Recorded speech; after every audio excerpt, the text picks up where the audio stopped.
ሰላም ሰላም ጤና ይስጥልን ውድ የጋት ሚዲያ ቤተሰቦች እንደ ያላችሁበት ሀገር ሰዓት አቆጣጠር እንደምን አላችሁ? እንደምን ቆያችሁ? የታህሳስ 1 2018 የጋት ዕለታዊ አጫጭር መረጃዎች ከዚህ እንደሚከተለው ወደ እናንተ አቀርባለሁ። ላይክ አድርጉ፣ ሸር አድርጉ፣ ሀሳብ አስተያየታችሁን አካፍሉ። የጋት ሚዲያ ሜምበር ሁኑ። ጋት ሚዲያን በሱፐር ታንክስ ደግፉ። አብራችሁ ስላላችሁ አብራችሁ ስለምትሆኑ እጅግ አድርጌ አመሰግናለሁ። በቅድሚያ ለመላው ኢትዮጵያውያን በተለይ ደግሞ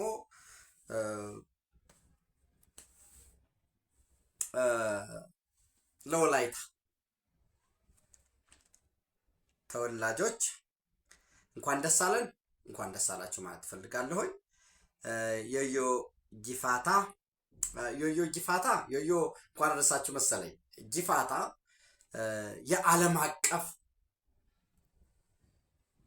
ኢንተንጀብል የማይዳሰስ የማይታይ የዓለም ሁሉ ቅርስ ነው ተመዝግቧል።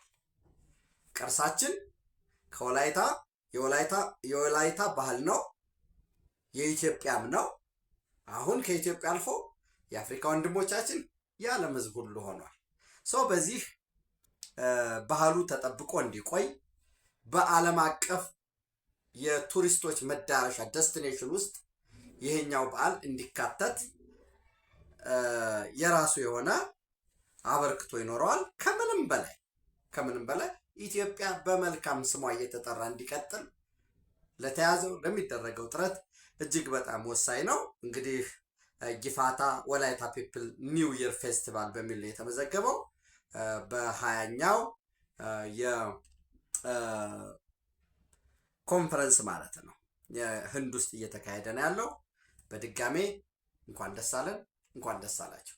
በተመሳሳይ የሌሎች አካባቢ የዘመን መለወጫ የሌሎች አካባቢዎችን ባህሎችን ቅርሶቻችንን በመጠበቅ እሴት በመጨመር የስራ ዕድል ፈጠራ ለማድረግ የኢትዮጵያን ኢኮኖሚ ለማሳደግ መጠቀም አለብን፣ ይኖርብናል። በጣም መልካም ነገር ነው። በተለይ አሁን ሁልጊዜ ቱሪዝም አንዱ የኢኮኖሚ ፒላር ነው ይባላል፣ ግን ኢንቨስት አይደረግበት። የፋሲል ቤተመንግስት፣ የአክሱም ሐውልት ይወሰዳል፣ ኦቤሊስኩ፣ ላሊበላ ወዘተረፈ እንላለን። እዚህ ላይ እሴት መጨመር ሲባል ሌላ ተጨማሪ ፕሮዳክት ቅርሱን እንዳለ ጠብቀን ተንከባክበ ነው ተጨማሪ የቱሪስቱን የቆይታ ጊዜ ሊያራዝም የሚችል የስራ ዕድል ፈጠራን ሊያቀላጥፍ የሚችል ስራዎች እየተሰሩ ነው። በዚህ ባለፉት 7 ዓመታት እንኳን በጣም ሰፋፊ የቱሪስት መዳረሻዎች ተሰርተዋል።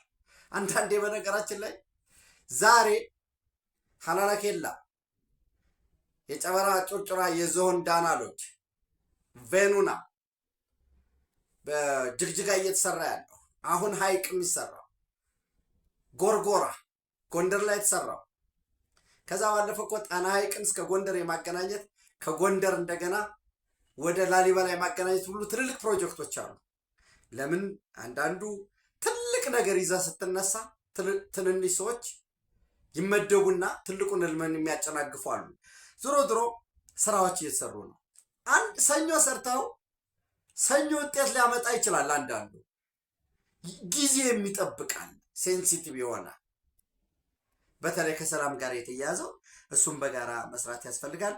በዚሁ አጋጣሚ በነገራችን ላይ የአፋሕድ እና የአማራ ብሔራዊ ክልላዊ መንግስት ስምምነትን ተከትሎ በገፍ በሚባል ታጣቂ እጁን እየሰጠ ነው ያለው። በገፍ ጎጃም ውስጥ በጣም በከፍተኛ ሁኔታ፣ ጎንደር ውስጥ፣ ወሎ ምናልባት ትንንሽ ቦታዎች ወደ ከለላ አካባቢ ይሄ ወደ ጎጃም የሚያዋስነው አካባቢ ካልሆነ በቀር እና ጎጃምና ሸዋን እና ጎጃም ከወሎ የሚያገናኘው አካባቢ ካልሆነ እየወጣ ነው ያለው። ወራስ ህዋት ቀፍቅፎ የሰራው የሻዕቢያም እጅ ያለበት ራሱን የአማራ ፋኖ ብሔራዊ ኃይል ብሎ የሚጠራ አፋብሃ ብሎ የሚጠራ አለ።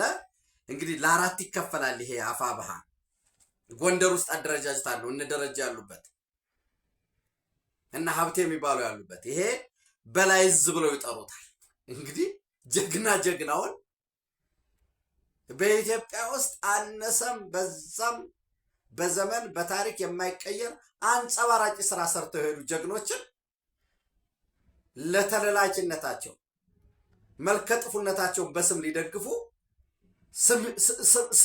ስማቸውን ተጠቅሟል። ይሄ የጎንደሩ ዘራፊ ራሱን በላይ ብሎ ይጠራል። ወራስ የጎጃሙ ደግሞ ቴዎድሮስ ብሎ ይጠራል። የነዘመነው ዘራፊ ደፋሬው መሰረተ ልማት የሚያወድመው አርሶ አደሩን በቁም የሚያቃጥለው የሚሰቅለው ፋኖነትን ጀግንነትን እንደ ስራ ዕድል ፈጠራ ወስዶ ለጥገኛ ፖለቲከኛው ለጥገኛ ባለሀብቱ ለአውራጃዊነት ስሜት የሚጠቀመው በዋናነት ከህዋትና ከሻዕቢያ ትዕዛዝ የሚቀበለው በእነሱ ስምሪት መሰረት የሚሄደው ቴዎድሮስ እዝ ተብሎ ይጠራል። የጎጃሙ ወሎ ላይ ምኒልክ እዝ ብለው ይጠሩታል። ሸዋ የሸዋው ደግሞ ራሱን አሳምነው እዝ ብሎ ይጠራል። እነዚህ ከህዋት ቀጭን ትዕዛዝ ተላልፎላቸዋል።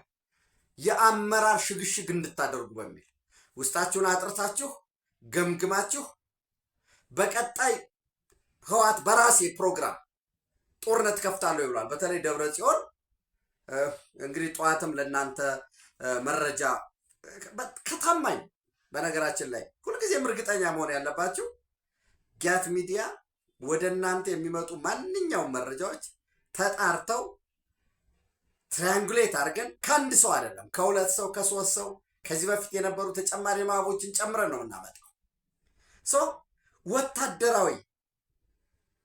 ወታደራዊ ታጣቂውን ክንፍ ወደፊት ለማምጣት ነው እየሰሩ ያሉት።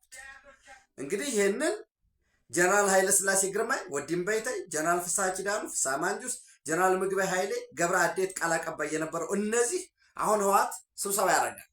የማዕከላዊ ኮሚቴ ስብሰባ እነዚህ ሊያመጣ ነው። እሱን ጨርሼ ጊዜያዊ አስተዳደሩን አሽመድምጬ ከየክፍለ ከተማው የህዝብ ገንዘብ እየሰበሰበ ነው ያለው። በመቀሌን ጨምሮ በአክሱም በአዲግራት በሰፋፊ ከተሞች መሬት በሊዝ እንዲሸጥ ወስኗል። የጥረት ገንዘብ እንዲሰበሰብና ወደ ቋት እንዲገባ መከተም የሚባል አካውንት ከፍተዋል። የገንዘብ ዝውውር እያደረጉ ነው። ለዛ ዝግጁ እንዲሆን ውስጣችሁን አጥረታችሁ ገምግማችሁ በአስቸኳይ አመራር አሳውቁን ባሉት መሰረት የወሎ ራሱን አማራ ፋኖ ብሔራዊ ኃይል አፋብሃ ምኒልክ እዝ ብሎ የሚጠራው ኃይል የአመራር ሽግሽግ የአመራር ለውጥ ማድረጉን ለህወሓት ጽሕፈት ቤት መቀሌ ለፈትለ ወርቅ ደብዳቤ ጽፏል። ከዚህ እንደሚከተለው መሰረት አድርገን የአመራር ሽግሽግ አድርገናል፣ እወቁልን፣ ድጋፋችሁ ተጠናክሮ ይቀጥል ብሎ ይደግፉናል ላሏቸው ለጽንፈኞች ለልሳኖቻቸው ለውጭ አላኩም። እዚህ ኡጋንዳ ተቀምጦ ለሚያንበለብለው አውስትራሊያ ላለው አምስተርዳም አሜሪካ ላለው ኬንያ ላሉትም አላኩ። ለህወሓት ጽሕፈት ቤት በጥንቃቄ የሚያዝ ተብሎ ነው የተላከው። ከዛ ነው እኛ የደረሰን መረጃው። ከዛ ነው የደረሰን። በዚህ መሰረት አፋብሃ ምኒልክ እዝ ያደረገው የአመራር ሽግሽግና ሹመቶች አጠቃላይ ምን ይላል? ኦዲትና ቁጥጥር ኮሚሽን ጸጋዬ ብርሃኑ፣ ወታደራዊ ፍርድ ቤት አርበኛ ተመስገን አማረ፣ ህግና ስነ ስርዓት ጉባኤ 3 አባላት አድርጎ ሰብሳቢ ዋርካው ምሬ ወዳጁ፣ ወታደራዊ አማካሪ ኮሎኔል ሞገዝ ዘገየ፣ አርበኛ አለሙ ገላው ምክትል ወታደራዊ አማካሪ ብሎ ይህንን አስቀምጧል። ወታደራዊ መዋቅር በሚል ምክትል ሰብሳቢና ወታደራዊ አዛዥ አርበኛ ድርሳን ብርሃኔ፣ ጸሐፊና ወታደራዊ ቃል አቀባይ አርበኛ ትዝታ በዛብህ። ከዚህ በኋላ አፋብሃ ምኒልክ እዝም በተመለከተ ወታደራዊ ቃል አቀባይ አርበኛ ትዝታ በዛብህ ይሆናል። ምክትል ወታደራዊ አዛዥ አርበኛ ወንድሙ ማሩ፣ ወታደራዊ ዕቅድና ስትራቴጂ ኮሎኔል አባይ ባየው፣ ዘመቻ አርበኛ በለጠ ሸጋው፣ ምክትል ዘመቻ ኃላፊ ዘመቻ ስምሪት ኮሎኔል ፈንታው መኩዬ፣ 4.2 መረጃ ካርታና ምህንድስና ወታደራዊ አስተዳደር ሻለቃ ያረጋል አሰፋ፣ ምክትል ወታደራዊ አስተዳደር 10 አለቃ ሙላቱ ሰጠ፣ ምክትል ለሰው ሀብት አስተዳደር 50 አለቃ ሲሳይ ገላለው። ልክ እንደ ኢትዮጵያ መከላከያ ሰራዊት ከህወሓት በተሰጣቸው ቅጽ ነው ሞልተው ይላሉ። አደረጃጀታችሁን እንዲያርጉ በተባሉት መሰረት ምክትል የሰው ሀብት አስተዳደር አልተቀመጠም፣ ክፍት ነው። ምክትል ለጤና ጉዳይ ዶክተር አቡበክር ሰይድ፣ ሎጂስቲክስ መምሪያ ሻለቃ ኢሳያስ መለሰ በውክልና ነው የያዘው። ሌላ ሰው ሊመረጥ ይችላል። ይሄ ሻለቃ ኢሳያስ መላክ ሎጂስቲክስ መምሪያው ሌላ ሰው ሲተካው ምክትል የሰው ሀብት አስተዳደር እንደሚሆን ኖት ተደርጎ ተቀምጧል። ምክትል ለስንቅና ትጥቅ ስርጭት ሞላ ሰማው። ምክትል ለኦርዲናንስ ክፍል ሻለቃ ኢሳያስ መለሰ። ምክትል ለትራንስፖርት መምሪያ ክፍት ነው። ወታደራዊ ስልጠና መምሪያ መቶ አለቃ ዮሴፍ አስማረ፣ አርበኛ ጌታቸው ሳይ ደግሞ ምክትል የስልጠና መምሪያ ሆኗል። የስልጠና ማዕከላት ኃላፊ ወታደራዊ መረጃ እና መገናኛ መምሪያ፣ ምክትል ወታደራዊ መረጃ መምሪያ የመጀመሪያው መረጃ ነው። ምክትል ወታደራዊ መገናኛ መምሪያ፣ ምክትል ኢንዶክትሪኔሽን ስርጸት መምሪያ ሻለቃ ደምሌ ጣፋጭ፣ ምክትል ኢንዶክትሪኔሽን ሻለቃ ወንድሙ፣ የኪነትና መዝናኛ ክፍል መቶ አለቃ በሪሁን ደምሌ፣ ምክትል ኪነትና መዝናኛ ክፍል አርቲስት ፋኖ ኪሮስ ደርቤ፣ ልዩ ዘመቻ መምሪያ አርበኛ ተሾመ ፈንታዬ፣ የልዩ ዘመቻ ወታደራዊ አዛዥ አርበኛ ሀብታሙ ደምሴ፣ የልዩ ዘመቻ ፖለቲካ መምሪያ አርበኛ አባተ ካሳ ነው። ፖለቲካ መዋቅር ምክትል ሰብሳቢና የፖለቲካ ጉዳዮች ጽህፈት ቤት ኃላፊ አርበኛ ሄኖክ አዲሴ፣ የፖለቲካ ጉዳዮች ጽህፈት ቤት ምክትል ኃላፊ አርበኛ ሞገስ አብራራው፣ የጥናትና ስትራቴጂ ጉዳዮች መምሪያ አርበኛ አራጋው ያለው፣ ምክትል የስትራቴጂ ጉዳዮች መምሪያ አርበኛ ገብረ መስቀል፣ ውጭ ጉዳይ አርበኛ አብዮት ይመር፣ ምክትል የውጭ ጉዳይ መምሪያ አርበኛ አብደላ እያሌው፣ የአደረጃጀት መምሪያ አርበኛ አበበ ቀየ፣ ምክትል የአደረጃጀት መምሪያ አርበኛ አሰፋ መሰለ፣ የህዝብ ግንኙነት መምሪያ አርበኛ አበበ ፈንታው፣ ምክትል የህዝብ ግንኙነት መምሪያ አርበኛ ኑረዲን አበበ፣ የሴቶችና ማህበራዊ ጉዳይ ፋኒት ዘኒት አደም፣ ምክትል የሴቶች ማህበራዊ ጉዳይ መምሪያ ፋኒት አበበች ሲሳይ፣ ትምህርትና ስልጠና መምሪያ አርበኛ ፍቅሩ ፈንታው፣ ምክትል ትምህርትና ስልጠና መምሪያ አርበኛ ደርብ ተፈራ ይላል። እንግዲህ ደርብ አብረን ተብረናልና አይ ቲንክ ታውቁ ቢያስቅ ነገር ነው። አሁን ደርብ ተፈራ በእንደዚህ አይነት የተልከሰከሰ ውስጥ ጓደኛ ስለሆነ አብረን ስለተማርን አይደለም። he was genius and he is genius too። የተለያዩ ጽሁፎች ሲያዘጋጅ ፌስቡክ ላይ ምናምን አየዋለሁ እና ማለት ለአማራ ህዝብ በጣም የሚቆረቆር ልጅ ነው። ምንም ይሄ ጥርጥር የሌለው ስለሆነ እና ድንገት ካዳመጥከኝ ደርብ ይሄ ቦታም አይደለም ለአማራ ህዝብ በጠበንጃ አፈሙዝ የሚፈጠር ተጨማሪ ችግር መከራ ካልሆነ በቀር ወሮበላ የተገፋ የወዳደቀ የሻዕቢያና የወያኔ መንገድ መሪ መርቶት ታግሎ የሚያስገኘው ጠብ የሚል ነገር የለም። የሚወድመው ያ የምትወደው የምታዝንለት የምትራራለት የወሎ ህዝብ ለበለጠ መከራና ችግር፣ ለሃይማኖታዊ ግጭት፣ ለማህበራዊ ቀውስ እንዲደረግ ተባባሪ ነው የምትሆነው። ምናልባት ያው ውጭም አይ ቲንክ ኡጋንዳ መሰለኝ አሁን ያለው በህግ ተጠያቂነት ላይኖር ይችላል። የህሊና ተጠያቂነት ደግሞ ከምንም በላይ እየከፋ ነው የሚሆነውና ስምህን ሳይ በጣም ነው የገረመኝ። ለዛውም ያንተ ስም እንግዲህ ጠለዋለሁ ለምትለው ህወሓት ጽህፈት ቤት ስም ሲሄድ አስበው ያለው ይገባኝ። ማህበራዊ ጉዳዮች መምሪያ አርበኛ አለምነው መብራቱ፣ ምክትል ማህበራዊ ጉዳዮች መምሪያ አርበኛ መኩሪያ ፈንታው፣ የጽህፈት ቤት ኃላፊ አርበኛ ደስታው፣ ምክትል የጽህፈት ቤት ኃላፊ አርበኛ አለባቸው ቀስቅሴ፣ የፋይናንስ ግዢ አስተዳደር መምሪያ አርበኛ ንጉስ አዳነ። ይሄ እሱ ካልሆነ ብሎ ምሬ ወዳጆ፣ እነዚህ በሙሉ እዚህ አካባቢ ያሉት በሙሉ የምሬ ወዳጆ ተለላኪዎች ናቸው። ምክትል ፋይናንስ እና ግዢ አስተዳደር መምሪያ ኃላፊ አርበኛ አማራ አያሌው፣ አካውንታንት አርበኛ ልዑል ሰገድ፣ ግዥ ክፍል አርበኛ ዮሐንስ መኮንን፣ ገንዘብ ያዥ አርበኛ አዲስ ጌታሁን፣ የሀብት አፈላላጅ መምሪያ አርበኛ ምኒልክ ፈንታሁን፣ ምክትል የሀብት አፈላላጅ መምሪያ አሁን አርበኛ ነው ባንዳ ነው መባል ያለባቸው በሙሉ ከላይ እስከታች ዘሪሁን ደምሴ፣ የህዝብ አስተዳደር መምሪያ አርበኛ እስራኤል ሸቱ፣ ምክትል የህዝብ አስተዳደር መምሪያ አርበኛ ስንታየው ተስፋው፣ የቅድ ዝግጅትና ግምገማ መምሪያ አርበኛ ክሎግ ቢራራ፣ ምክትል የቅድ ዝግጅትና ግምገማ መምሪያ። በዚህ መሰረት አሁን ምሬ ወዳጆ አላማጣ ስለሚንቀሳቀስ፣ ቆቦ ስለሚንቀሳቀስ፣ ባጀብ መቀሌም ስለሚመላለስ ይህንን ጨርሷል። ምኒልክ ዕዝ በቀጣይ በላይዝ ጎንደር እንዲያሳውቅ ተጠይቋል። በተመሳሳይ ሽግሽግ እየሰሩ ነው ያሉት። ቴዎድሮስ እየሰሩ ነው ያሉ ያሳውቃሉ። በዚህ 2-3 ቀን ውስጥ የሚጠበቀው የሸዋው አሳምነው እዝ ነው። እነሱም በጥገኝነት ነው ያሉት፣ ተበታትነው ነው ያሉት። እጅም እየሰጠ ስለሆነ ይሄ ፋኖ ኢንጂነር ሲያስብ ሸዋ ነኝ የሚለውም እሱም ለራሱ መውጫ ያጣበት ሁኔታ ነው ያለው። ጀነራል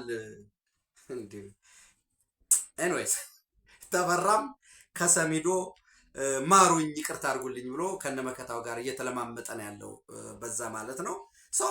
ይሄ ቡድን የአማራ ፋኖ ብሔራዊ ኃይል ቡድን ከህወሓት ጋር ተደርቦ ስንቅ ተሸክሞ መንገድ መሪ ሆኖ አንካሳ ሆኖ እያጀበ የአማራ ክልል ለልጭት ለመዳረግ እየሰራ ነው ያለው። እኔ መንግስት ይህንን ቡድን በአስቸኳይ በአሸባሪነት ፈርጆ ተባባሪያቸውንም የፋይናንስ ምንጫቸውንም ማድረግ ሙሉ ለሙሉ ማውደም ከመዋቅ ማጽዳት አለበት የሚል እምነት አለ። በዚህ ሂደት ከዚህ ከአማራ ፋኖ ብሔራዊ ኃይልም ይሁን ከሌሎችም የሰላም ስምምነቱን ተከትለው እጃቸውን ለሚሰጡት ደግሞ በዲዲአር መሰረት አስፈላጊውን የሆነ ድጋፍ የስልጠና ወደ ቀደም ስራቸው የመመለስ የመቋቋሚያ በመስጠት ዲሳርም ዲሞቢላይዝ ከሆነ ሪኢንተግሬት አድርጎ ወደ ማህበረሰቡ ሪኢንሰርት የማድረግና እንደየሙያ ወታደራዊ አገልግሎት መስራት እንፈልግ በአድማ ብተናም በሚሊሻም በፖሊስነትም በጸረ ሽምቅም የሚያገለግልበት ወደ ቀደመ ስራ እና ወደ ፍላጎት የሚሰማራበትን ይህን ማድረግ ይጠበቅበታል። ይህንን የአማራ ፋኖ ብሔራዊ ኃይል የሚል የሻዕቢያና የወያኔ የህወሓት ተለላኪ ሆኖ የመሃል ሀገር ላይ እንረብሻለን ለሚለው ከመቼውም ጊዜ በላይ ርህራሄ ምሕረት ሳይደረግ ሊመታ በህግም በአሸባሪነት ሊፈረጅ ይገባል የሚል ጥሪዬን ማስተላለፍ ፈልጋለሁኝ። ሌላው እንግዲህ አስቀድመው በተለያየ ኃላፊነት ቦታ ሀገራቸውን ያገለገሉ ለምሳሌ ከኃላፊነቶቻቸው መካከል የኦሮሚያ ክልል መንግስት ፕሬዝዳንት የነበሩ የሕዝብ ተወካዮች ምክር ቤት የመከላከያ ሚኒስተር ሆነው ያገለገሉ እና በአሁኑ ሰዓት ደግሞ ልዩ ፍላጎት ያለባቸውን የራሳቸው መንግስታዊ ያልሆነ ድርጅት ከፍተው ኦቲዝም ላይ ለተጠቁት ከፍተኛ የሆነ ኢንቨስትመንት ከተለያዩ ወገኖች እያፈላለጉ በመርዳት ላይ የሚገኙት ክቡር አባዱላ ገመዳ አሰብ የኤርትራ አካል አልነበረም፣ የነበረ የክፍለ ሀገር አደረጃጀት ነው በደርግ ጊዜ። ለዚህ ከመሰለኝ ከደሳለኝም ወጣን አዋጅ ቁጥር 16/1980 ማየት ይቻላል። እንግዲህ ቅኝ ግዛትም በተመለከተ ለምሳሌ ኤርትራውያን ሲያነሱት የኖሩት ምንድነው? አንዱ የሚለው ኢትዮጵያ ቅኝ ገዝታናለች። እንዲያውም አንዳንዶች እኮ ደፈር ብለው ቅኝ ለተገዛንበት ገንዘብ ራሱ መክሰስ አለብን ይላሉ። ጥሩ ነው። እኔ አሁን ኤርትራውያንን ቅኝ ገዝታለች ኢትዮጵያ አልገዛች የሚለው መከራከር አልፈልግም። ክሰሱ አትክሰሱም ኢስ ነን ኦፍ ማይ ቢዝነስ ፐርሰናል ለሚያዳምጡ ለኤርትራውያን ጎረቤቶቻችን። ነገር ግን በዓለም አቀፍ ሕግና አሰራር ስምምነት መሰረት አንድ ተገንጣይ ቡድን ዌል ከተሳካለት እና ነፃ የሚወጣ ከሆነ ለምሳሌ ይገነጠላለሁኝ ካለ ሲገነጠል የመጨረሻ የያዘውን ድንበር ይዞ ነው የሚወጣው። አሰብ ቀድሞ በነበረው አደረጃጀት በወሎ ክፍለ ሀገር ውስጥ ነው የነበረው። አፋር የሚባል ክልል ስላልነበረ፣ ትግራይ የሚባል ክልል ስላልነበረ፣ አማራ የሚባል ክልል ስላልነበረ አሁን በተደጋጋሚ በታሪክ ወልቃይት የአማራ ሆኖ አያውቅም ይላል ሰው። እውነት ነው። ወልቃይት የአማራ ክልል ሆኖ አያውቅም። የማን የነበረው? የጎንደር በዳባት ውስጥ። በታምርም በታሪክም ወልቃይት የትግራይ ክልል ሆኖ አያውቅም። ይሄ ነው መከራከሪያው። ታሪክን ሪስቶር ማድረግ አለብን። ምንድነው ማድረግ ያለብን? ወልቃይትን ወደ ጎንደር ነው የምትመልሰው። ልክ እንደዛ አሰብ የወሎ ክፍለ ሀገር አካል ነበር። በአዋጅ ቁጥር 16 1980 መሰረት የራስ ገዝ ሲወጣ ኤርትራውያን ቅኝ ግዛት ገዝተውናል ካሉ የመጨረሻውን ይዘት ይሄዳል ማለት ነው። የኤርትራ ክፍለ ሀገር ይዘህ አሰብን የማይጨምረው ይዘት ይሄዳል። የለም እንኳን ቢሆን ሌት ለምሳሌ ይሄ በሙሉ ይሄ የጣሊያን ቀይ ግዛት አሰመረችው የሚሉት እንኳን ቢሆን ተገንጣይ አገር ሲሄድ ገንጣዩን ጎርተህ አይደለም የሚሆነው። 20 ኪሎ ሜትር በ20 ነው ወይ 50 በ50 ነው ወይ 200 በ200 ነው ወይ? የባህር በር ልሰጥ ይገባል። ኦቤስ ነው። ጸረ ኢትዮጵያ የሆነ ቡድን ነው 4 ኪሎ የገባ መሪ ተብሎ ኢትዮጵያ ብሎ ለመጥራት እንደተጠየፈ ነው ነው። ኢትዮጵያን ደግሞ ቆያለሁ መራለሁም እኮ አላለም ይሄ ሰው። ይሄ ቡድን እኮ ነገ ከነገ በስቲያ ተጠርገን እንሄዳለን ብሎ ነው የፈራው። ከዛ ደግሞ እንደ ስኬት ደግሞ ሲያወሩት የነበሩት ምንድን ነው? ትውልዱ በሙሉ ከችግሩ መውጫ አብዮታዊ ዲሞክራሲ እንዲሆን አድርገነዋል። ይሄ ስህተት ነው እና ክቡር አባዱላ ገመዳ እንዳሉት ጠላቶቻችን ሳይፈልጉ አባይን ጨርሰናል። ጋዝ እያወጣን፣ የአፈር ማዳበሪያ እየሰራን፣ ሌሎች ወሳኝ መሰረተ ልማቶች የማዕድን ልማት እየተከናወነ ነው። ከተማና ገጠሩ እየተለወጠ ነው። ጠላቶቻችን ባላቸው አቅም 20 30 እያደራጁ ቦምብ መስጠት፣ ክላሽ መስጠት፣ መተኮስ፣ የንጹሃንን ደም ማፍሰስ፣ ምናልባት ዓለም አቀፍ ድጋፍ ያስገኝልናል ካሉ 200-300 ክርስቲያኖችን ገድሎ ክርስቲያኖች ተጨፈጨፉ የሚል ዘመቻ መክፈት፣ አይ ደግሞ ሙስሊሙን ሞክረን ደግሞ ድጋፍ እናገኛለን ካሉ 200-300 ሙስሊሞችን ገድለው ድጋፍ ለማግኘት መሞከር፣ አይ የለም የካቶሊክ እምነት ተከታዮች ለምን የሚሞተው ለነሱ ንግድ ነው። ባንዳ ናቸው ስንል ይሄን የሚሞተው ሰው ለናቱ ልጅ፣ ለአባቱ ልጅ፣ ለሚስቱ ባሏ እንደሆነ ያሟች የልጆች አባት እንደሆነ ፍቅር እንዳለው ፍቅር እንደሚፈልግ አይደለም። ከኛ የተለየ ሁሉ ይጥፋ ብሎ እንደ ግዑዝ ነው የሚቆጠረው። ሰው በደም ለመነገድ በደም ለመኖር የሚሞክሩ እነዚህ ቡድኖች የውጭ ጠላቶቻችን የውስጥ ቅጥረኞችን ይዘው ልክ እንደ አፋብኃ አይነት ተጠሪነቱ ለሚመራው እንኳን እናታግላቸዋለን ትሞቱልን አላችሁ ለሚሏቸው እንኳን ያመራው ሽግሽግ ማረጉን አይነግሯቸው። የሚፈልገው ደማቸው የሚፈልገው ሞታቸው ነው። ሰው ባይፈልጉም እየመረራቸው ልማት እያደረግን ነው። በልማታችን እየቀጠልን ነው።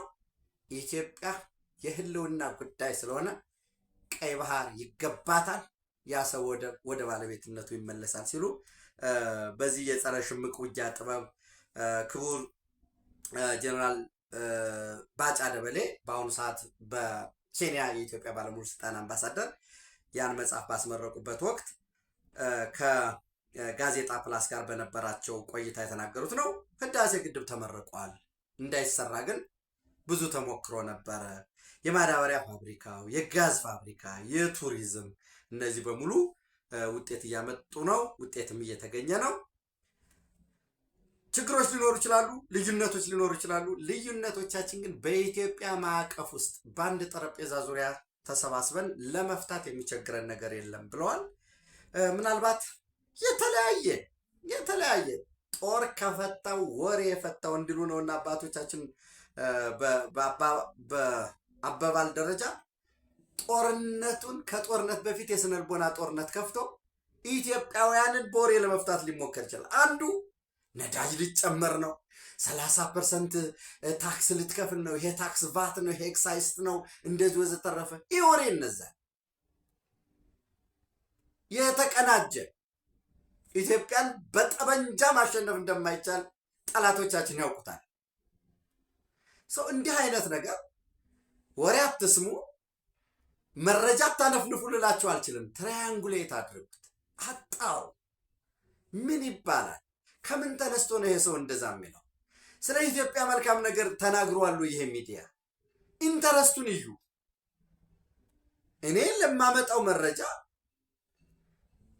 እኔ ወደ እናንተ ለማድረሰው ስለ ኢትዮጵያ መልካሙን ነገር፣ ስለ ኢትዮጵያ በጎውን ነገር መፈታት ያለበትን እንታገላለን። ግን የሀገራችን ችግርን የምንፈታው አገራችንን ማስቀጠል ስንችል ነው። አገራችን ለሚያፈርሰው ሻዕቢያ ስልጣን ወይ ሞት ብሎ ስልጣን ካላገኘው ኢትዮጵያ ትፍረስ ለሚለው ለሻዕቢያ ተለላኪው ለጽምዶ ብሎ እንደ በሬ ሊጠመር ለተዘጋጀው ለደብረ ጽዮን በመለላክ አይደለም። በነገራችን ላይ ደብረ ጽዮን አሁን የትግራይ ጊዜያዊ አስተዳደር ፕሬዚዳንት ሆኖ ቢሾም ጽምዶ የሚባል የለም አላውቅልህም ነው የሚለው። ተፈናቃይ ወዘተረፈ ሂዱ አልሰማም ነው የሚለው። ለምን? ለዚያ ቡድን የትግራይ ህዝብ ባሪያው ነው። የትግራይ መሬት ርስቱ ነው። ዝርፊያ ነው። የቤተሰብ ስልጣን ነው። ጥቅም ነው እንጂ አሁን ደብረ ጽዮን በተደጋጋሚ እያስቸገረ ያለው ፕሬዚዳንት ልሁን ድጋሚ አንድ ድል ልሞክር ነው። እና እነዚህ ናቸው ያሉ ጉዳዮች። ሌሎች መረጃዎችን ነገ በጋት ውሎ በጋት ዕለታዊ በተለመደው ሰዓት እንደ አስፈላጊነቱም እንደ መረጃው አይነት በተጨማሪም ወደ እናንተ ላደርስ እችላለሁ። ኢትዮጵያ በክብር ለዘላለም ትኑር። ቴንኪዩ